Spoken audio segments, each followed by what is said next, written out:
અમદાવાદમાં 13 અને 14 જાન્યુઆરી આતંકી હુમલો થવાની દહેશત ફેલાવનાર સોશિયલ મીડિયામાં જાહેર કરનાર સામે અમદાવાદ પોલીસના ચાંગોદરમાં જાણવાજોગ ફરિયાદ દાખલ થયા બાદ પોલીસ તંત્રમાં આતંકી હુમલા અંગે ઝીણવટભરી તપાસ હાથ ધરી હતી, જેમાં સત્યમેવ જયતે, અશોક સ્તંભ અને ગવર્નમેન્ટ ઓફ ઇન્ડિયાના લોગો બનાવી મેસેજ વાયરલ થયો હતો. આતંકી હુમલાનો ભય દર્શાવીને અમદાવાદ ખાલી કરવાનો મેસેજ સોશિયલ મીડિયામાં વાયરલ કરનાર અમરેલીનો શ્રેણિક શાહ સામે અમરેલી એસઓજીએ ફરિયાદ નોંધીને તેની ધરપકડ કરવામાં આવી છે. અમદાવાદ બ્લાસ્ટ થવાની દહેશત ફેલાવનાર આરોપી શ્રેણિક શાહ અમરેલી એસઓજીએ તેને ઝડપી પાડ્યો છે.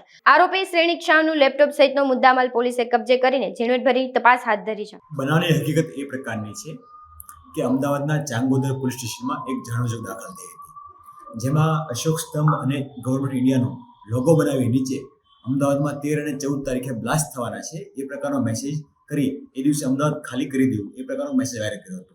જેને તપાસ કરતા તપાસની કડી મળતા અમરેલીમાં રહેતા શ્રેણિક શાહ નામના વ્યક્તિ દ્વારા આ પ્રકારનો એક મેસેજ બનાવી અલગ અલગ લોકોને મોકલાવ્યો હતો. જે અન્વયે શ્રેણિક શાહ સામે આઈપીસીની અલગ અલગ કલમો તથા આઈટેકની કલમો સામે ગુનો દાખલ કરી હાલમાં ધરપકડ કરી આગળની તપાસ ચાલી રહી છે.